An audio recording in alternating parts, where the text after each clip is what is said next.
சப்த சிரஞ்சீவிகளில் ஒருவர் மார்க்கண்டேயர். இவருக்கு விதிக்கப்பட்ட ஆயுள் காலம் 16 வயதாகும். அந்த காலத்தில் பரமேஸ்வரனை ஆராதித்து சிரஞ்சீவி பட்டம் பெற்றார் என்பது எல்லாருக்கும் தெரியும். அவர் சிரஞ்சீவி பட்டம் பெற்ற இடம் திருக்கடையூர் ஆகும்.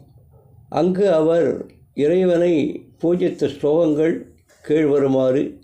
இதை நாம் தினம் பாராயணம் செய்து வந்தால் நாமும் தீர்காயுளை பெறலாம்.